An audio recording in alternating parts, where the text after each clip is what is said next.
Hi, in this video we will know how we can scale in 2D using RhinoShoe 2.0. Here a very simple sample, just to understand how the command works. To start, we click on Scale 2D, and the first thing we must select is the soul. Okay, RhinoShoe will use this geometry to calculate all the scales. Okay, then I click here, and voila, here we have the dialog for scale 2D. You will see that all the dialogues are in this docking window. Okay, it allows that we have the viewport completely clean.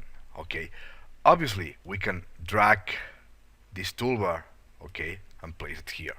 Okay, but probably for the tutorial it's better that we have here.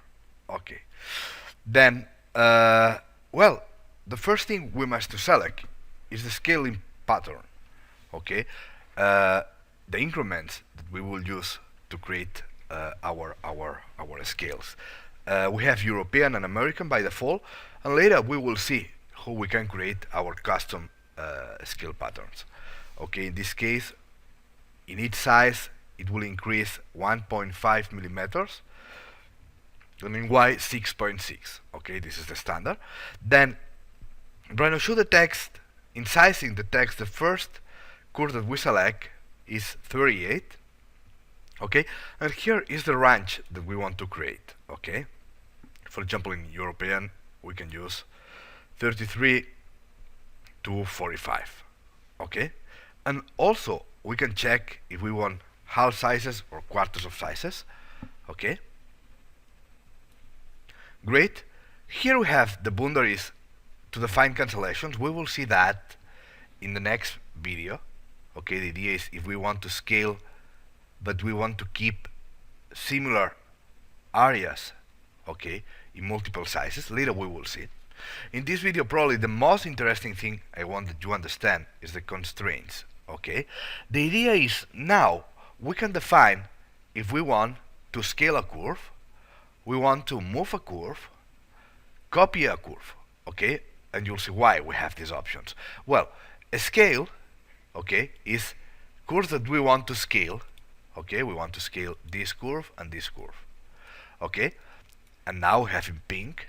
Okay, but for example, in this case we have the circles, and if we select the circles to scale, the proportion is not linear. Then after 5 sizes, the circles will be ellipse. Okay, and for that reason we have the option to move. Okay, move, allow to move the objects, but always keeping the same proportion and the same size. Okay, great. And also we can select here and say, okay, we want to move these objects. Okay, great. As you can see, we have the purple here. Great. Then we have copy. In this case, imagine that you want to have a logo and you want to have exactly in the same position the logo for all the sizes. Then you can use move. Okay. Other interesting thing is, by default, all the curves will be scaled using this axis. Okay, this direction, X and Y. Okay, but in this case, I want to use a different scale direction. Okay, I want it will be the X, and here we want to have the Y. Sorry.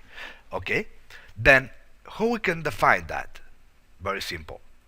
We click here, select a line to define. Great.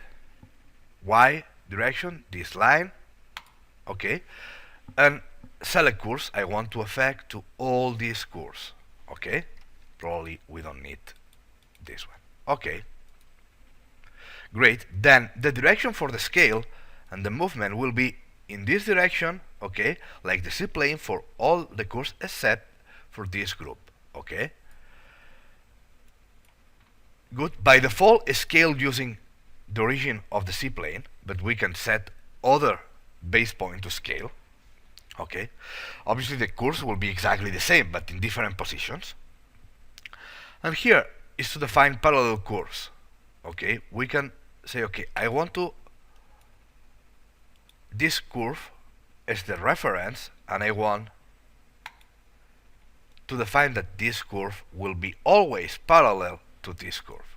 Okay, then first we select the reference, okay, the master curve, and later all the other curves. Great. Then that's all. Then we can click here, and automatically we'll create all the sizes. Okay, let me show you the preview option. Okay, in the preview option we can modify all the sizes, and take a look. Here is exactly the same size of the circles. Here is exactly parallel. Okay, and here the direction of scale is completely different. Okay, but I think it's really easy to use. Okay, then if you like it, you click OK button, and voila, here we have all the scales. Let me show you, because as you can see we have a lot of colors. Now we have a layer with a color. Okay, in this case is the size 33. Let me hide all. Okay, and then we will see. Okay, let me select this one to see. Okay, exactly the same size in different position. Okay, well, that's all about Scale 2D in RhinoShoe 2.0. Thanks for watching.